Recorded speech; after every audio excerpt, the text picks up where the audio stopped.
Today we're talking about the all new iPhone 15s as well as the 15 Pros, as well as the next generation Series 9 Apple Watch. So without further ado, let's go ahead and talk about Apple's keynote.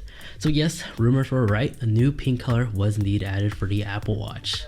And good news, this time we did not see a rebadge chipset like we've been seeing in the past for the Apple Watch. Apple finally redid and re-engineered the new S9 chip because now it's actually better in overall performance and will feature the next generation, the second generation ultra wide band, which will aid us to find our iPhones faster, as well as other devices. Just like AirTags with the Arrow, the Series 9 will have this capability. And thanks to this, with the smart stack that's found on the watchOS 10, the Apple Watch is actually able to transfer data or sound from supported HomePods. So if you're playing music on your device, your Apple Watch will be able to give you haptic feedback, and your smart stack will show that there's a HomePod nearby and you can transfer the audio. Very similar to what we've seen with the Dynamic Island. Now the Series 9 actually received an impressive upgrade, that is the 2000 nits of brightness display.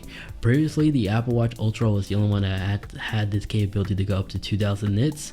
Now the Series 9 Apple Watch has this ability, and that is revolutionary because that's super useful, especially when viewing your display in direct sunlight outdoors. Now, thanks to that new S9 chip, it's able to actually be compatible to be able to use new gestures that we have yet seen before on any Apple Watch. This is similar to the accessibility gesture, just however, this is actually more dedicated for everyday use, where you're able to actually interact with your display by simply pinching your finger like so, and you could dismiss alarms, pick up calls, or end calls by just using one hand, no longer needing to free the other hand in case you're carrying something while wearing your Apple Watch. This will be all built in, and that's all thanks to the new S9 chipset that's found on the Series 9. Now, new pink color was indeed added, but we still have the traditional previous colors like Midnight, Starlight, and Silver. Product red, and for the stainless steel body, you still got gold, silver, and graphite.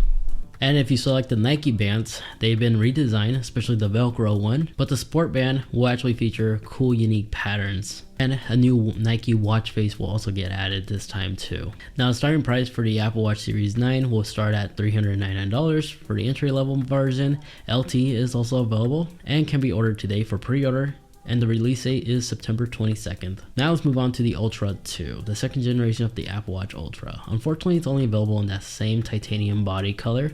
No black, unfortunately, rumors were wrong on that one, but it will feature an amazing watch face. This is called the Modular Ultra, which gives me a fighter jet vibe. Since the Series 9 gets 2000 nits of brightness, the Ultra second generation is able to go up to 3000 nits, which is the brightest Apple Watch we have yet seen. This is incredible because 2000 nits is bright enough for me. 3000 nits, that's overkill, so that's definitely impressive. If you're concerned about battery life, don't worry. It features the same 36 hours under a single charge rating like the previous generation Ultra, but can go up to 72 hours in low power mode. More data as well as data logs is able to be captured with the Ultra second generation, and it's left unclear if this new watch face will also be available for watchOS 10 for the previous generation Apple Watch Ultra. Now Apple did state that the Ultra will have the capability to actually automatically enable night mode, but on watchOS 10 with my Apple Watch Ultra first generation, this is also a feature that got added, so something tells me the new watch face will also get added on the previous generation Ultra.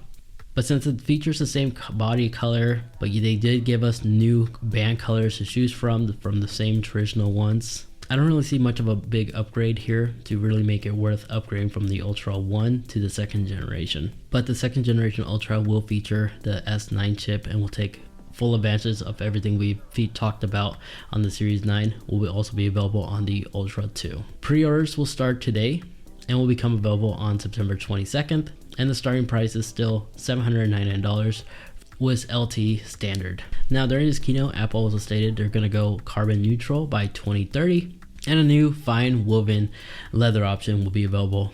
Think of this like vegan leather. Now let's go ahead and talk about the iPhone 15. A new pink color is also available to match with the new pink Series 9 Apple Watch. All iPhone 15s will feature the Dynamic Island as standard. Gone is the notch.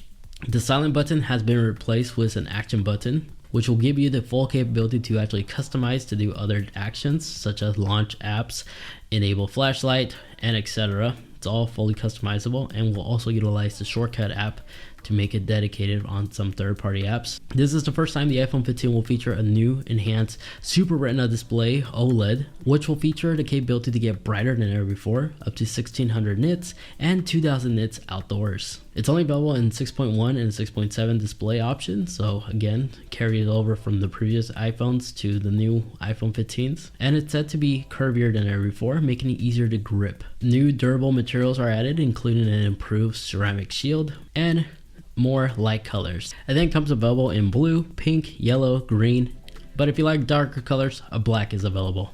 Now in terms of camera hardware, leakers were correct. A 48 megapixel camera from the iPhone 14 Pros did make its way to the iPhone 15s as a standard option, which will give many users the capability to shoot more data in terms of raw data, better images, just a better overall camera experience. New portrait modes are also added, and this is all thanks to the latest A16 chipset, which features overall improvements in performance and battery life.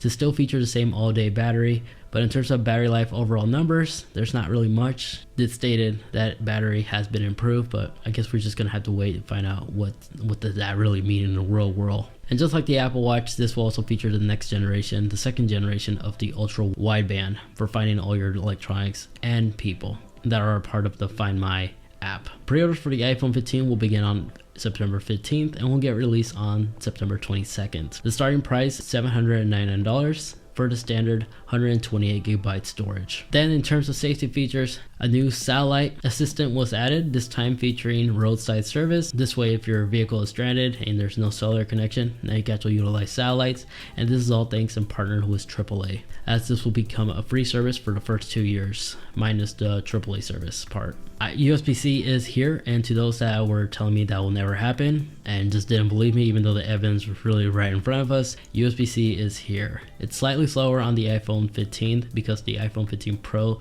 actually got USB 3. But this will give the iPhone the capability to actually reverse charge, so if you need to charge your AirPods or other devices, the iPhone 15s will have that capability. And if you haven't yet picked up AirPods Pro 2nd generations, USB-C is standard on the new cases.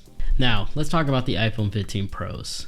Titanium body is now the new standard. Stainless steel is now gone for the iPhone 15 Pros, which is more durable and lighter than ever before. And this will feature an A17 Pro chipset, which is super advanced in overall performance, especially GPUs, as it has more cores than ever before. And AAA title games are actually starting to release games revolving around the A17 Pro processor. But in terms of screen size, it's a 6.1 and a 6.7, just like the iPhone 15. There was no mention or improvement in terms of thinner bezels than ever before. But it does feature a lot of very advanced camera technology, as ProRes recording is now available thanks to the USB 3, USB-C. This iPhone can now record 4K at 60 FPS and utilize an external storage that's connected directly with the USB-C, which is really impressive. And then if you set up with the iPhone 15 Pro Max, yes, the zoom in hardware is available, and this is the first time we've seen this technology available on an iPhone 15 Pro. Pre-orders for the iPhone 15 will begin on September 15th and will be released on September 22nd.